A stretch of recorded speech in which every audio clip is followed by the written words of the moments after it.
بعد اعوذ باللہ من الشیطان الرجیم بسم اللہ الرحمن الرحیم۔ پارہ نمبر 19 ہے اور اس کی پہلی سورت ہے سورہ فرقان۔ سورہ فرقان یہ بھی مکی سورت ہے۔ اس کی 77 آیات اور 6 رکوع ہیں۔ اس سورت کے شروع میں اللہ تعالیٰ نے قرآن کریم کی عظمت کو بیان فرمایا ہے، اور جن پر قرآن اترا ان کو کہتے ہیں صاحب قرآن، یعنی ہمارے نبی صلی اللہ علیہ وسلم، ان کی عظمت کو بھی بیان فرمایا ہے۔ گویا اللہ فرمانا یہ چاہتے ہیں کہ ہم نے تمہیں عظیم کتاب بھی دی ہے اور عظیم نبی بھی دیا ہے۔ یہاں پر قرآن کریم کی صفت فرقان ذکر فرمائی، اور فرقان قرآن کریم کا ایک نام ہے، صفاتی نام۔ فرقان کا معنی ہوتا ہے حق اور باطل میں فرق کرنے والا۔ تو قرآن کریم بھی حق اور باطل میں فرق کرنے والا ہے، اس لیے قرآن کریم کا ایک نام فرقان ہے۔ تو اس نام پر اللہ نے اس سورت کو نازل فرمایا کہ قرآن کریم حق اور باطل میں فرق کرنے والا ہے۔ جو قرآن کو ماننے والے ہیں وہ حق والے ہیں، اور جو قرآن کا انکار کرنے والے ہیں وہ باطل والے ہیں۔ اس کے بعد اللہ تعالیٰ نے یہ بات ارشاد فرمائی ہے، پہلے بھی عرض کر چکا ہوں، کافر کہا کرتے تھے کہ اگر اللہ نے کسی کو نبی بنا کر بھیجنا تھا تو آسمان سے فرشتے کو نبی بنا کر بھیجتے، آسمان سے کوئی فرشتہ نبی بن کر آتا تو پھر ہم مانتے کہ یہ اللہ کا نبی ہے۔ تو یہاں اللہ فرما رہے ہیں بھائی کوئی فرشتہ تو نبی بن کر نہیں آئے گا، انسانوں کی طرف ہم انسان کو ہی نبی بنا کے بھیجتے ہیں۔ البتہ اللہ فرما رہے ہیں کہ تمہاری روح کو نکالنے کے لیے فرشتہ ضرور آئے گا۔ جب تمہاری روح کو نکالنے کے لیے فرشتہ آئے گا پھر تمہارا ایمان بھی قبول نہیں ہوگا، تمہاری توبہ بھی قبول نہیں ہوگی۔ اس لیے موت کا فرشتہ آنے سے پہلے نزع کی کیفیت شروع ہونے سے پہلے اللہ سے توبہ بھی کر لو، اور کافروں سے کہا جا رہا ہے کہ ایمان بھی لے آؤ۔ جب موت کی کیفیت شروع ہو جائے پھر ایمان بھی قبول نہیں ہوتا، اس وقت کی توبہ بھی قبول نہیں ہوتی۔ آگے کافروں کا ایک اعتراض تھا، اس کا جواب اللہ نے دیا ہے۔ وہ کہتے تھے اللہ نے اور کتابیں بھی آسمان سے اتاری ہیں، تورات اتری ہے، زبور اتری ہے، انجیل اتری ہے، صحیفے اترے ہیں، بعض روایتوں میں 100 صحیفے، بعضوں میں 400 صحیفے۔ تو صحیفے بھی اترے ہیں اور کتابیں بھی، لیکن باقی جتنی کتابیں اتری ہیں وہ ایک ہی دفعہ اتری ہیں۔ موسیٰ علیہ السلام سے اللہ نے فرمایا کوہ طور پہ آ جاؤ، موسیٰ علیہ السلام طور پہاڑ پہ چلے گئے، 40 دن اعتکاف بھی کیا، روزے بھی رکھے، تو اللہ نے پوری تورات ایک ہی دفعہ عطا فرما دی۔ اسی طرح انجیل ایک ہی دفعہ ملی، زبور ایک ہی دفعہ ملی، لیکن قرآن کریم حضور رحمت عالم صلی اللہ علیہ وسلم کی ذات اقدس پر 23 سال تک اترتا رہا۔ 13 سال مکی زندگی میں اور 10 سال مدنی زندگی میں، 23 سال تک اترتا رہا، اور جبرائیل قرآن لے کر حضور کی خدمت میں 26,000 مرتبہ آئے، 26,000 مرتبہ۔ تو کافر کہتے تھے قرآن بھی ایک دفعہ اتر جاتا، اللہ پورا قرآن ایک دفعہ اتار دیتے، تو یہ تھوڑا تھوڑا اللہ کیوں اتارتے ہیں؟ تو اللہ نے یہاں پر اس کا جواب بھی دیا ہے کہ ایک تو ہم اس لیے تھوڑا تھوڑا اتارتے ہیں تاکہ جبریل بار بار آتے رہیں، حضور سے جبریل کی ملاقات ہوتی رہے، حضور جبریل کی زبان سے قرآن سنتے رہیں، اور قرآن کریم سے آپ کا سینہ منور ہوتا رہے۔ اور دوسرا فرمایا ہم آسانی اور سہولت کے لیے تھوڑا تھوڑا قرآن اتارتے ہیں۔ کبھی ایسا ہوتا تھا کوئی واقعہ پیش آتا تھا، اللہ اس کے مطابق احکام اتارتے تھے۔ تو جب کوئی کام سامنے ہے اس کے مطابق حکم آئے تو پھر سمجھنا عمل کرنا آسان ہوتا ہے۔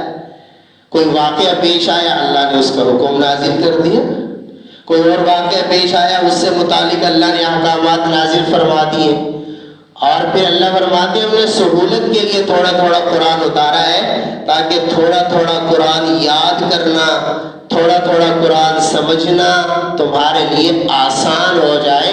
اس لیے ہم نے قرآن کریم آہستہ آہستہ تھوڑا تھوڑا اتارا ہے، وگرنہ ہم چاہتے تو اکٹھے بھی قرآن اتار سکتے تھے۔ اس کے بعد اللہ تعالیٰ نے اپنی توحید کہتے ہیں کہ اللہ ایک ہے، اس کا کوئی شریک نہیں ہے۔ توحید کے دلائل اللہ نے بیان فرمائے ہیں، اپنے نبیوں کے تھوڑے تھوڑے واقعات اللہ نے بیان فرمائے ہیں، اور پھر اس سورت کے آخر میں اللہ تعالیٰ نے عباد الرحمن کی، عباد الرحمن کا معنی ہے رحمان کے بندے، اللہ کے بندے، اللہ نے اپنے بندوں کی 13 صفات بیان فرمائی ہیں کہ میرے بندوں میں کون کون سی صفتیں ہونی چاہیے، میرے بندوں کو کون کون سے کام کرنے چاہیے، میرے بندے کون ہوتے ہیں، ان کی صفات کیا ہوتی ہیں، اللہ نے ان کو بیان فرمایا۔ پہلی صفت بیان فرمایا جو میرے بندے ہوتے ہیں، اللہ کے بندے ہوتے ہیں، اللہ فرما رہے ان میں عاجزی ہوتی ہے، تواضع ہوتی ہے، ان میں تکبر نہیں ہوتا، ان میں اکڑ نہیں ہوتی، ان میں غرور نہیں ہوتا۔ فرمایا جو میرے بندے ہوتے ہیں وہ عاجزی والے ہوتے ہیں۔ دوسری صفت بیان فرمایا جو میرے بندے ہوتے ہیں نا وہ جاہلوں سے بحث و مباحثہ نہیں کرتے، جاہلوں سے اعراض کرتے ہیں، ان سے بس اچھی بات کہہ دیتے اور ایک طرف ہو جاتے ہیں۔ اور جاہلوں سے بحث و مباحثہ کرنے کا کوئی فائدہ ہی نہیں ہے، جس کو علم ہی نہیں ہے، جس نے ماننا ہی نہیں ہے کوئی بات، تو اس سے بحث و مباحثہ کرنے کا کوئی فائدہ نہیں ہے۔ اللہ فرماتے میرے بندے وہ ہیں جو جاہلوں سے بحث و مباحثہ نہیں کرتے، ان سے قالوا السلام، اچھی بات کہہ کے ایک طرف ہو جاتے ہیں۔ اور فرمایا تیسری صفت میرے بندے وہ ہیں جو راتوں کو نماز پڑھتے ہیں، تہجد کی نماز پڑھتے ہیں، مجھے بنانے کی کوشش کرتے ہیں۔ آگے فرمایا میرے بندے وہ ہیں جو جہنم کے عذاب سے ڈرتے ہیں کہ جہنم اتنی سخت چیز ہے، جہنم سے ڈرتے ہیں۔ اور اندازہ کریں یہ دنیا کی تھوڑی سی گرمی ہم سے برداشت نہیں ہوتی، دنیا کی ہلکی سی آگ ہم سے برداشت نہیں ہوتی، تو جہنم کی اتنی سخت آگ ہم سے کیسے برداشت ہوگی؟ تو ڈرنا چاہیے مومن کو۔ اور حدیث میں تو میرے نبی صلی اللہ علیہ وسلم نے فرمایا لوگوں اللہ کے سامنے رو، جہنم کے عذاب سے رو، ڈرو۔ آپ نے فرمایا اگر رونا نہ آئے فتباکو، زبردستی رونے کی کوشش کرو۔ پھر آپ نے فرمایا جب جہنم میں جائیں گے، جہنم کا عذاب اتنا سخت ہوگا، جہنم کے عذاب کو دیکھ کر جہنمی اتنے روئیں گے، فرمایا ان کے آنسو اتنے زیادہ ہوں گے کہ اگر کوئی ان میں کشتیاں چلانا چاہے تو کشتیاں بھی چل پڑیں گی، اتنے آنسو نکلیں گے۔ آپ نے فرمایا پھر ایک وقت آئے گا رو رو کر آنکھیں خشک ہو جائیں گی، آنسو نہیں نکلیں گے۔ آپ نے فرمایا پھر آنکھوں سے خون نکلنا شروع ہو جائے گا۔ اس لیے آپ نے فرمایا جہنم بڑی سخت چیز ہے، دنیا میں اللہ کے سامنے رو لو اور جہنم کی آگ سے پناہ مانگ لو۔ اور رمضان کے بھی جو احکام حضور نے ارشاد فرمائے ان میں ایک بات یہ بھی ارشاد فرمائی کہ رمضان المبارک میں اللہ سے جنت مانگا کرو اور جہنم سے پناہ مانگا کرو۔ تو فرمایا میرے بندے وہ ہیں جو جہنم سے ڈرتے ہیں۔ آگے بڑھ میرے بندے وہ جو خرچ میں میانہ روی اختیار کرتے ہیں، اعتدال، فضول خرچی بھی نہیں کرتے، بخل بھی نہیں کرتے، جتنا اللہ نے دیا ہے اس کے مطابق اپنی زندگی گزارتے ہیں۔ اسی طرح فرمایا میرے بندے وہ ہیں جو شرک نہیں کرتے، اللہ کے ساتھ کسی کو شریک نہیں ٹھہراتے، شرک سے بچتے ہیں۔ اس طرح فرمایا میرے بندے وہ ہیں جو کسی کو ناحق قتل نہیں کرتے۔ اسی طرح فرمایا میرے بندے وہ ہیں جو زنا سے بچتے ہیں، زنا نہیں کرتے۔ اسی طرح فرمایا میرے بندے وہ ہیں جو جھوٹی گواہی نہیں دیتے، جھوٹی گواہی دینا بھی بہت بڑا گناہ ہے۔ فرمایا میرے بندے وہ ہیں جو جھوٹی گواہی سے بچتے ہیں۔ آگے فرمایا میرے بندے وہ ہیں جو گانے بجانے کی مجلسوں سے بچتے ہیں، بری مجلسوں سے بچتے ہیں۔ یہ گناہ آج کل اتنا عام ہو گیا کہ اس کو گناہ ہی نہیں سمجھا جاتا۔ گانا بجانا اتنا سخت گناہ ہے۔ میرے نبی نے فرمایا اللہ نے مجھے دنیا میں بھیجا ہی گانے بجانے ڈھول باجوں کو توڑنے کے لیے ہے، میں تو ان آلات کو ختم کرنے کے لیے آیا ہوں۔ اور پھر حدیث میں فرمایا جو کان گانے سنتے قیامت کے دن اللہ سیسا پگھلا کر ان کے کانوں میں ڈالیں گے۔ اور حدیث میں فرمایا جو گانے بجانے سنتے ہیں، گانے بجانے کی مجالس میں جاتے ہیں، فرمایا جس طرح کھیتی کو پانی لگتا ہے تو کھیتی بڑھتی ہے، فرمایا گانے بجانے سننے سے، گانے بجانے کی مجلسوں میں جانے سے، بیٹھنے سے، فرمایا دل میں اسی طرح نفاق پیدا ہوتا ہے۔ نتیجہ یہ ہوتا ہے کہ یہ آدمی ایمان سے نکل کر منافق بن جاتا ہے۔ اس لیے گانا بجانا، بری مجلس، گناہ کی مجلس، یہ بہت بڑا گناہ ہے۔ گناہ کی مجلسوں سے خود بھی بچنا چاہیے اور اپنے بچوں کو بھی بچانے کی کوشش کرنی چاہیے۔ آگے فرمایا ایمان اور میرے بندے وہ ہیں جو قرآن سن کر متاثر ہوتے ہیں۔ قرآن سنتے ہیں تو ان کے دلوں پر اثر ہوتا ہے اور قرآن سن کر وہ قرآن سے فائدہ اٹھاتے ہیں۔ اسی طرح فرمایا میرے بندے وہ ہیں جو اپنی بیوی بچوں کے لیے، اپنے گھر والوں کے لیے بھی دعا کرتے ہیں، اے اللہ ہماری اولاد کو نیک بنا دے، اللہ ہماری اولاد کو ہماری آنکھوں کی ٹھنڈک بنا دے۔ اور آخری صفت بیان فرمائی میرے بندے وہ ہیں جو اپنے لیے بھی دعا کرتے ہیں، اے اللہ مجھے گمراہ نہ کرنا، اے اللہ مجھے ہدایت پر چلا، اے اللہ مجھے دوسرے لوگوں کی ہدایت کا ذریعہ بنا۔ تو یہ اللہ نے اپنے بندوں کی صفات بیان کی ہے، تو یہ صفتیں ہمیں بھی اپنے اندر پیدا کرنے کی کوشش کرنی چاہیے۔ آگے سورہ شعراء ہے، یہ بھی مکی سورت ہے، اس کی 227 آیات ہے اور 11 رکوع ہے۔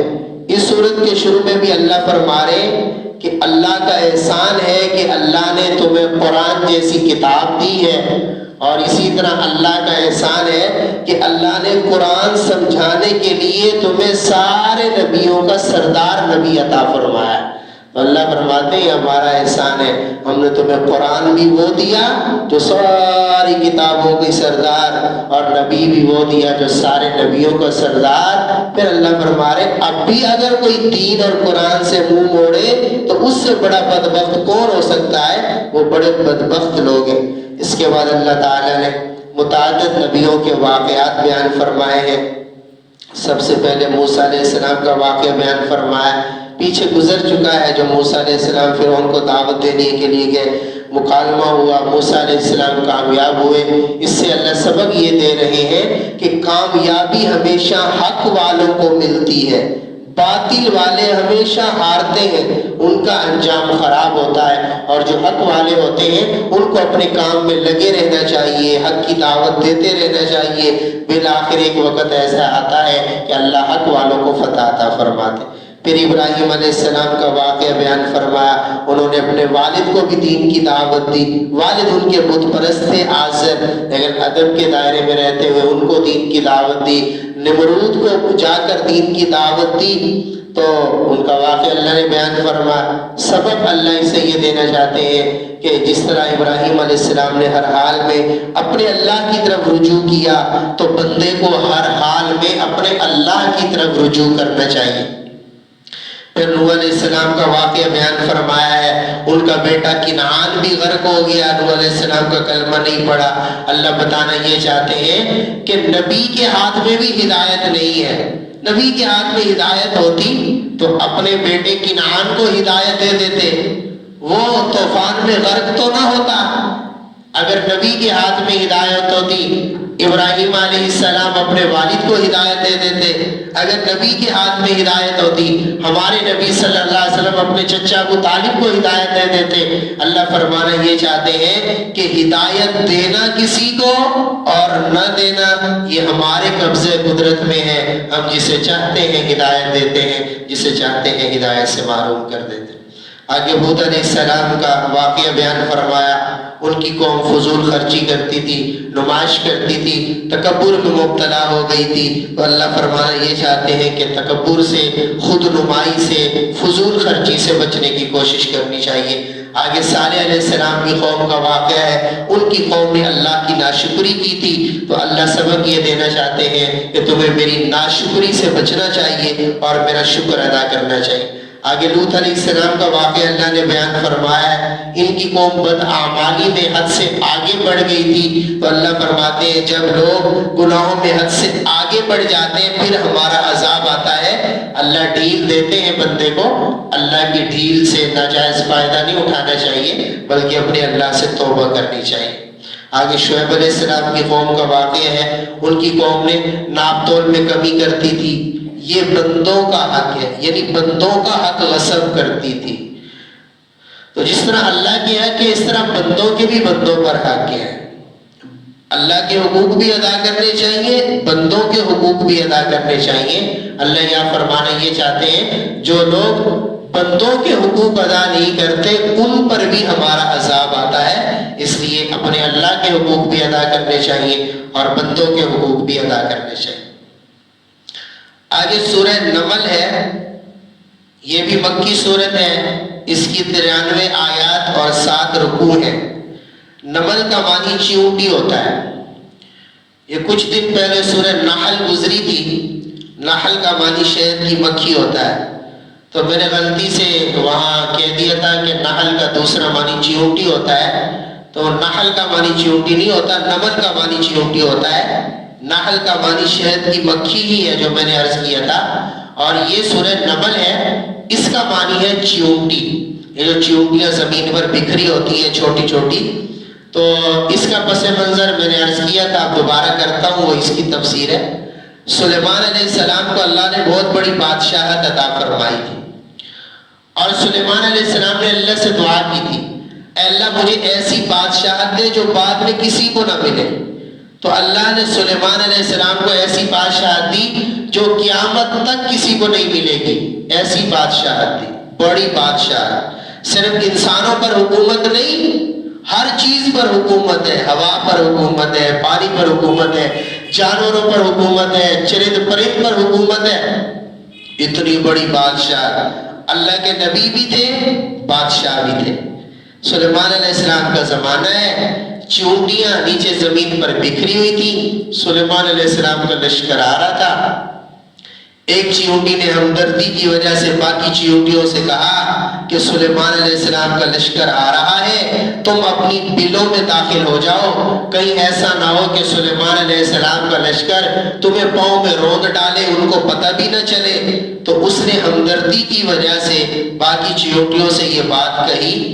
اس کی بات اللہ نے سلیمان علیہ السلام کو بھی سنوا دی کہ چیونٹی نے اس طرح باقی چیونٹیوں سے کہا۔ تو سلیمان علیہ السلام نے اللہ کا شکر ادا کیا، اے اللہ تیرا شکر ہے تو نے چیونٹی کی بات بھی مجھے سنوا دی ہے۔ اور پھر اس چیونٹی نے جو ہمدردی کی وجہ سے باقی چیونٹیوں سے کہا تھا بلوں میں داخل ہو جاؤ، اس کی ہمدردی میرے اللہ کو اتنی پسند آئی، اللہ نے اس چیونٹی کے نام پر اس پوری سورہ نمل کو نازل فرما دیا۔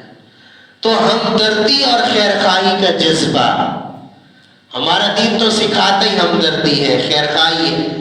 نبی نے فرمایا الدین النصیحہ، دین تو نام ہی خیرخواہی کا ہے، ہمدردی کا ہے۔ مسلمان کا خیرخواہ ہوتا ہے، ہمدرد ہوتا ہے۔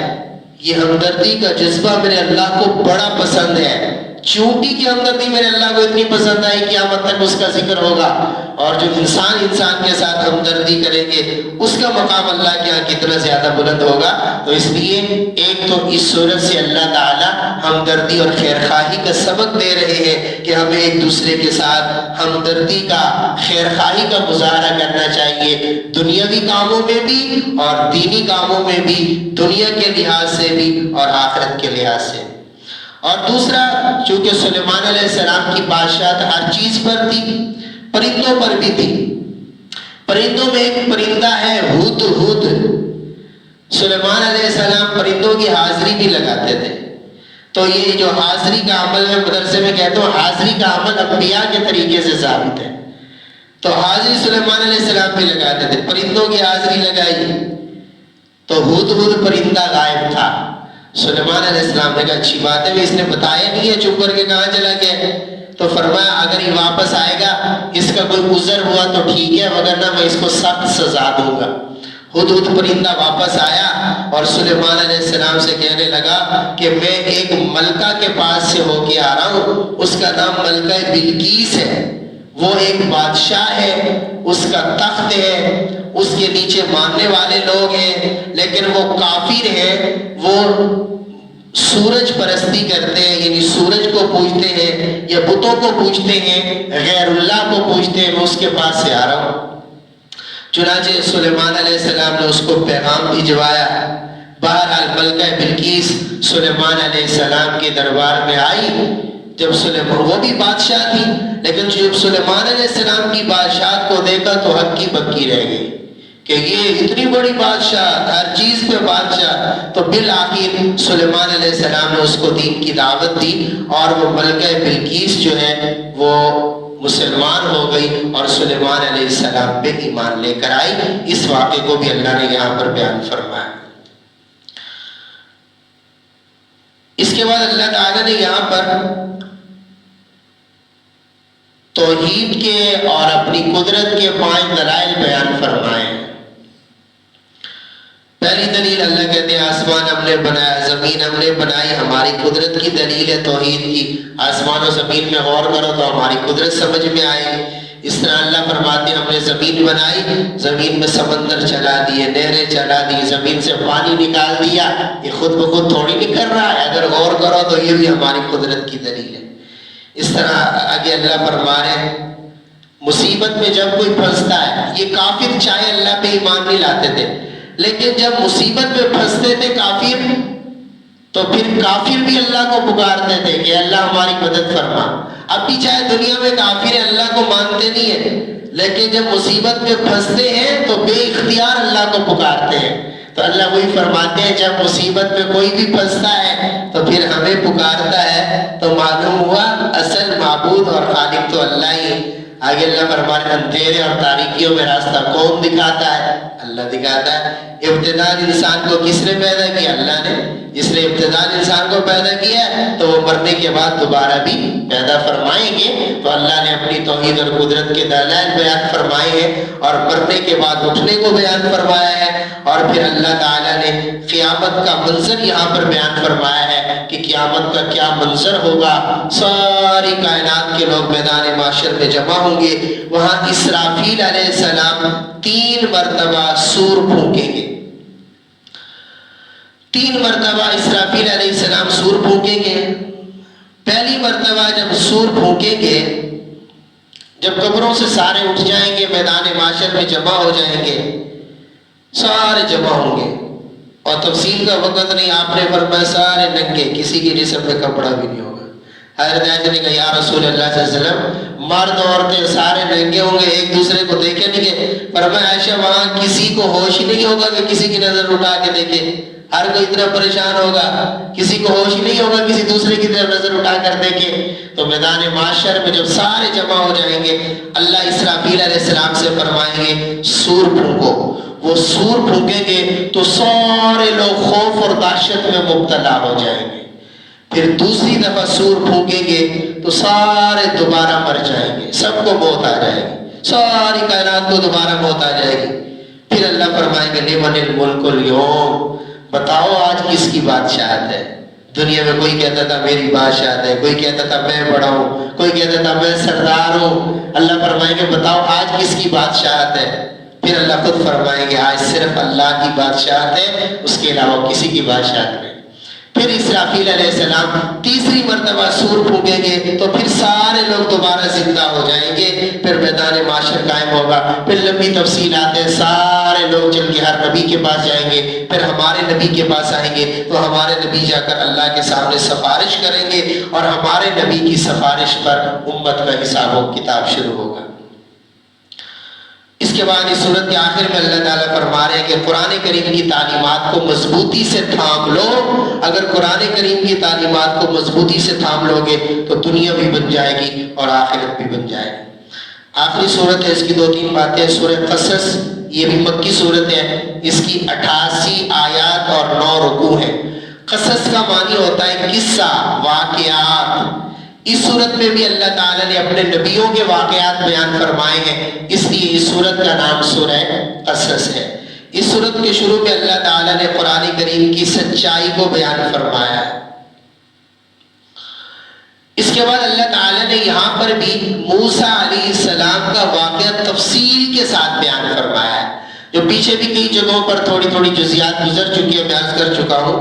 اللہ تعالیٰ نے موسیٰ علیہ السلام کی پیدائش کا بھی ذکر کیا ہے، فرعون کے گھر میں اس کی پرورش کا بھی ذکر کیا ہے، پھر موسیٰ علیہ السلام کو نبی بنانے کا بھی ذکر کیا ہے، پھر فرعون کی تبلیغ کے لیے بھیجنے کا بھی ذکر کیا ہے، اور اسی طرح پھر موسیٰ علیہ السلام کی اللہ تعالیٰ نے شادی کا بھی ذکر کیا ہے، موسیٰ علیہ السلام کے ہاتھ سے ایک آدمی کے مر جانے کا بھی ذکر کیا ہے، اور پھر موسیٰ علیہ السلام کی بکریاں چرانے کا بھی ذکر کیا ہے، موسیٰ علیہ السلام کے کوہ طور پہ جا کر تورات لے کر آنے کا بھی ذکر کیا ہے۔ تو اللہ تعالیٰ نے موسیٰ علیہ السلام کا واقعہ یہاں پر بڑی تفصیل کے ساتھ بیان فرمایا ہے، اور علماء کرام نے اس سے کچھ سبق بھی اخذ کیے ہیں کہ یہ واقعہ ہمیں بہت سارے سبق دیتا ہے۔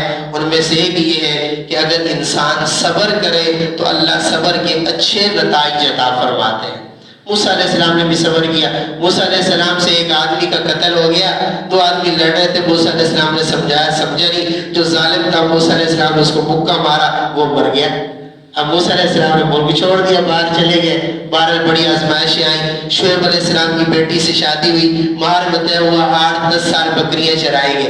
موسیٰ علیہ السلام نے بڑے صبر کیے، تو اللہ فرماتے ہیں اگر انسان صبر کرے تو صبر کے انسان کو اچھے نتائج حاصل ہوتے ہیں۔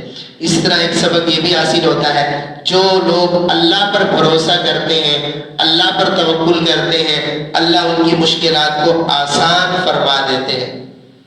یہ بھی سبق حاصل ہوتا ہے کہ آدمی کو چاہیے کہ وہ حق کا جھنڈا لے کر میدان میں کھڑا رہے، حق کا علم لے کر آگے بڑھتا رہے۔ جب آدمی حق پر قائم رہتا ہے تو پھر اللہ اس کے دشمنوں کے دل کو بھی نرم کر دیتے ہیں، اور اس کے دشمنوں میں بھی اس کے حمایتی پیدا کر دیتے ہیں۔ اسی طرح ایک سبق یہ بھی حاصل ہوتا ہے کہ آدمی کو ایمان پر مضبوط ہونا چاہیے، اپنے ایمان کی ہر حال میں حفاظت کرنی چاہیے۔ اسی طرح یہ سبق بھی اس سے حاصل ہوتا ہے کہ جو باطل لوگ ہوتے ہیں، غلط لوگ ہوتے ہیں، ان کا انجام نامرادی ہی ہوتا ہے، اللہ ہمیشہ فتح حق والوں کو ہی عطا فرماتے ہیں۔ اسی طرح ایک سبق یہ بھی حاصل ہوتا ہے کہ حق پر چلنا چاہیے، اپنی خواہشات اور باطل پر نہیں چلنا چاہیے۔ جو لوگ حق کو چھوڑ کر خواہشات پر چلتے ہیں، یہ بدبختی کی علامت ہے۔ اسی طرح یہ بھی معلوم ہوتا ہے کہ جب موسیٰ علیہ السلام نے بنی اسرائیل کو فرعون کی غلامی سے نجات عطا فرمایا جو نبی آتا ہے اس کا ایک مقصد یہ ہوتا ہے کہ وہ لوگوں کو غلامی سے نکالتا ہے، غلامی سے آزاد کراتا ہے۔ اسی طرح ایک بات یہ بھی معلوم ہوئی کہ جو ظالم بادشاہ مسلط ہوتے ہیں وہ بھی ہم لوگوں کے اپنے اعمال اور کرتوتوں کی وجہ سے ہوتے ہیں۔ حدیث میں نبی علیہ السلام نے فرمایا اگر انسانوں کے اعمال اچھے جاتے ہیں اللہ نیک حکمران مسلط کر دیتے ہیں، اور اگر انسانوں کے اعمال برے ہوتے ہیں تو پھر اللہ ظالم بادشاہ مسلط کر دیتے ہیں جو کسی کی پرواہ نہیں کرتے۔ اس لیے اللہ سے دعا بھی کرنی چاہیے اور اپنے اعمال بھی درست کرنے کی کوشش کرنی چاہیے۔ آگے اللہ تعالیٰ نے مشرکین کی جہالتوں اور حماقتوں کا ذکر کیا ہے، آگے اہل کتاب کے ایمان لانے کی تعریف کی ہے۔ یہ جو اہل کتاب لوگ ہیں، اہل کتاب ان کو کہتے ہیں جو کسی ایسے نبی کے ماننے والے ہیں جس پر آسمانی کتاب نازل ہوئی۔ مثلا موسیٰ علیہ السلام پر تورات نازل ہوئی، یہودی موسیٰ علیہ السلام کے ماننے والے ہیں، عیسائی عیسیٰ علیہ السلام کے ماننے والے ہیں۔ اگرچہ اب وہ کتابیں اپنی اصلی شکل پر نہیں رہی، بہرحال ان کا دعویٰ ہے ہم موسیٰ علیہ السلام کے ماننے والے ہیں، ہم عیسیٰ علیہ السلام کے ماننے والے ہیں۔ اللہ فرما رہے ہیں ان لوگوں میں سے جو پہلے کسی نبی پر ایمان رکھتے ہیں، اب اگر ہمارے نبی محمد رسول اللہ صلی اللہ علیہ وسلم پر ایمان لائیں گے تو اللہ ان کو ایمان لانے کا ڈبل اجر عطا فرمائیں گے۔ ایک اجر پہلے نبی پر ایمان لانے کا اور دوسرا اجر ہمارے نبی صلی اللہ علیہ وسلم پر ایمان لانے کا۔ آگے اللہ تعالیٰ نے قیامت کا منظر بیان فرمایا ہے۔ آگے اللہ تعالیٰ نے ایک واقعہ قارون کا بیان فرمایا ہے۔ قارون جو ہے یہ فرعون کا وزیر تھا، فرعون بادشاہ تھا اور کہتا تھا انا ربکم الاعلی، میں تو خدا ہوں، بڑا رب ہوں، میرے جیسا کون ہے، بڑا متکبر تھا۔ انجام کیا ہوا؟ اللہ نے پانی میں غرق کر دیا۔ اس کا وزیر تھا قارون، یہ موسیٰ علیہ السلام کا رشتہ دار تھا، بعض روایتوں میں چچا ذات بھائی کا۔ اللہ نے اس کو بڑا مال دیا تھا قارون کو، بڑے خزانے تھے اس کے پاس۔ اس کے خزانوں کی جو صرف چابیاں تھیں، چابیاں، خزانے نہیں، خزانوں کی جو چابیاں تھیں، چابیاں اونٹوں کی بہت بڑی جماعت اٹھایا کرتی تھی، اتنے خزانے تھے اس کے پاس۔ اس کو موسیٰ علیہ السلام نے سمجھایا یہ مال اللہ نے دیا ہے، ایمان لیا، اللہ کا مال اللہ کے راستے میں خرچ کر، اللہ کے مال کے جو حقوق ہیں وہ ادا کر۔ موسیٰ علیہ السلام نے اس کو بہت سمجھایا، لیکن یہ باز نہ آئے۔ اتنا مال تھا، کمزور ایمان والے بھی جب اس کو دیکھتے تھے تو ان کے منہ میں بھی پانی آ جاتا تھا کہ اتنا مال ہے، ہمارے پاس بھی ہوتا۔ لیکن نبی ان کو سمجھاتے تھے کہ یہ اللہ کی دین ہے، اللہ جس کو چاہتے ہیں جتنا دیتے ہیں، اور ایمان والوں کے لیے تو دنیا ہے ہی نہیں، ان کے لیے تو جنت کی نعمتیں اللہ نے بنائی ہیں۔ دنیا کی نعمتیں تو ہیں ہی کافروں کے لیے، مزے اڑاؤ، کھاؤ پیو، آخرت میں ان کا کوئی حصہ نہیں ہے۔ بہرحال جب اس نے اللہ کی نافرمانی کی، کلمہ نہیں پڑھا، موسیٰ علیہ السلام کی بات نہیں مانی، اللہ کا عذاب آیا، یہ زمین میں دھنس گیا۔ قارون زمین میں دھنس گیا، اس کا گھرانہ، اس کا خزانہ، یہ خود زمین میں دھنس گیا۔ اور میرے نبی فرما رہے تھے قارون اب بھی زمین میں دھنس رہا ہے اور قیامت تک زمین میں دھنستا رہے گا۔ یہ اس کا انجام ہوا، اللہ نے اس کو زمین میں دھنسا دی۔ تو اس صورت کے آخر میں اللہ تعالیٰ یہ فرما رہے ہیں کہ دنیا فانی ہے، دنیا کی ہر چیز فانی ہے، بقا صرف اللہ کی ذات کو ہے، اللہ کے سوا کسی چیز کو بقا نہیں ہے، ہر چیز فانی ہے۔ جب ہر چیز فانی ہے تو دنیا کی چیزوں کے پیچھے نہیں مرنا چاہیے، بلکہ دنیا میں رہ کر اپنے اللہ کو راضی کرنے کی کوشش کرنی چاہیے، اس ذات کو راضی کرنے کی کوشش کرنی چاہیے جو ہمیشہ سے ہے اور ہمیشہ رہے گی۔ جب وہ ذات ہماری ہو جائے گی تو ساری نعمتیں ہماری ہو جائیں گی۔ اللہ پاک ہم سب کو عمل کی توفیق دے۔ الحمدللہ رب العالمین والصلاة والسلام على سید الانبیاء والمرسلین۔ ربنا آتنا فی الدنیا حسنہ وفی الآخرة حسنہ وقنا عذاب النار۔ ربنا ظلمنا انفسنا وإن لم تغفر لنا وترحمنا لنكونن من الخاسرین۔ اللهم إنا نسألك من خير ما سألك منه عبدك ونبيك محمد صلى الله عليه وسلم، ونعوذ بك من شر ما استعاذ منه عبدك ونبيك محمد صلى الله عليه وسلم، أنت المستعان وعليك البلاغ، ولا حول ولا قوة إلا بالله العلي العظيم، وصلى الله تعالى على خير خلقه محمد وعلى آله وأصحابه أجمعين برحمته۔